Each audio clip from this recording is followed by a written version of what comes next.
President Trump is praising Orange County, California for joining a major DOJ lawsuit against the state for its sanctuary city laws.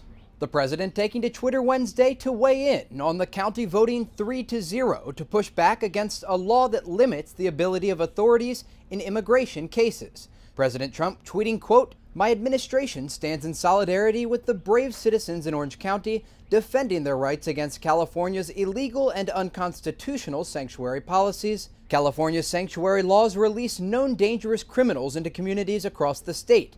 All citizens have the right to be protected by federal law and strong borders." This as the president's press secretary, Sarah Sanders, spoke about the issue from the podium Wednesday in response to a question from One America News.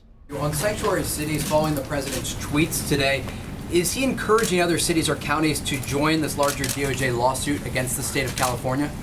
Look, the president is encouraging people to follow federal law. There's a reason that we have laws in this country, and he expects that individual cities and states should follow the federal law. President Trump has directed the DOJ and his Attorney General, Jeff Sessions, to continue pressuring counties, cities, and states across the country to comply with federal law. As a result, there are numerous pending lawsuits on the matter.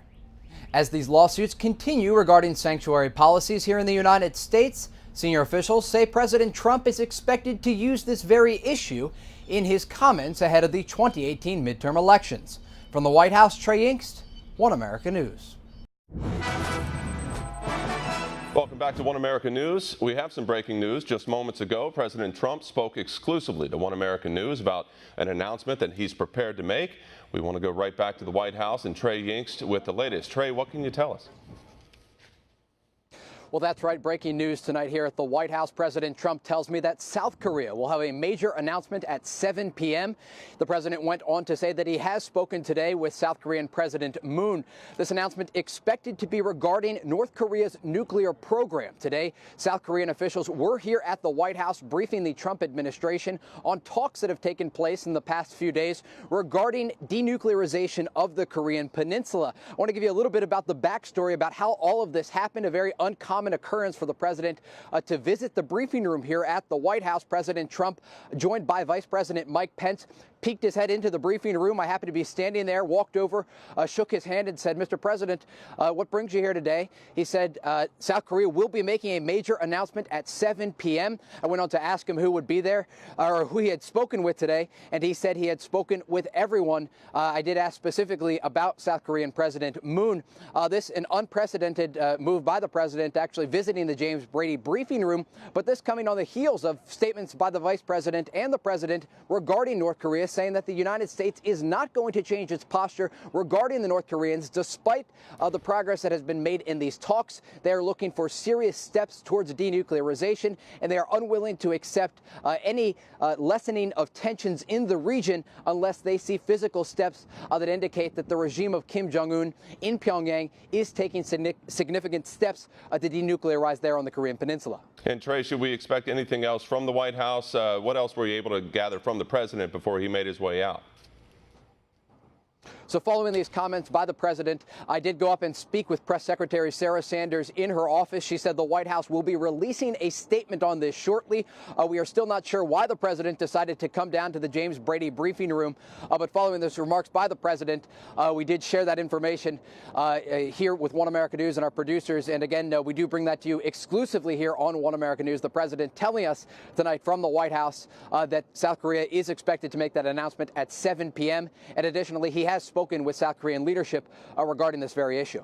All right, Trey, the right place at the right time, and his first ever appearance apparently in the briefing room, unofficially but officially as it pertains to us. Trey, thank you so much for your hard work. We'll talk to you soon. And we do now want to bring in One America's Emerald Robinson live from the White House. Hi, Emerald. What's the latest on the situation with the North? Hi, Greta. Yeah, this is some really big breaking news out of Seoul, South Korea this morning, with that indication from the envoy that North Korea is willing to engage in negotiations with the U.S. About denuclearization. Now, North Korea, as you just said, has confirmed that, indicating that what they want in exchange is security guarantees from the U.S. Now, this is the first time that Kim Jong-un has indicated a willingness to part with his nuclear weapons, having said in the past that they're not up on the bargaining table. And as you recall, recall, over the weekend, the president surprised journalists speaking at the Gridiron Dinner by hinting that talks with North Korea could be in the works. Now, the president has said in the past that he's willing to talk to North Korea to come to the negotiating table about denuclearization, but it had to be under the right conditions. Now, the president also took to Twitter this morning to reiterate that fact, saying that there's possible progress for the first time in years with North Korea, but that there could be false hope, however, that the U.S. is willing to go either direction. So in light of North Korea's pass on reneging on negotiations, the president indicating on Twitter that he is hesitantly hopeful. Greta? Do you see this as one or two bad apples in the bunch? Well, so far, I think it's one or two bad apples. But I think it's like anything else, it warrants further examination to see if it is just that or if there's a greater pattern at hand. In that same line of questions and conversations here in Washington, this House Intelligence Committee memo has really been at the forefront. Some members of Congress saying this needs to be released right away, others saying that there's misleading information within it. Do you believe this House Intelligence Committee memo should be released to the general public, and why? I don't. My default is that if it's, obviously I haven't seen it, so I don't know what it's based on, but I think that there are the appropriate people from the relevant agencies should have a cut on this. RNC co-chair Bob Paduchek calls 2017 a successful year, during which he says the Republican Party already reached some milestones as they approach the one-year mark as party majority, and with President Trump in office in 2018, infrastructure, immigration, welfare reform, and health care are the next goals to tackle. But first they'll have to push through midterms with over 30 House seats to fill, left open by members who have either left or are not seeking re-election. One America's Trey Yingst caught up with Bannon for an exclusive OAN interview and has this from Alabama. Mr. Bannon, I want to thank you for joining us today on One America News. Thanks, brother. We're here in Fairhope, Alabama, where you are campaigning for Republican Senate candidate Roy Moore.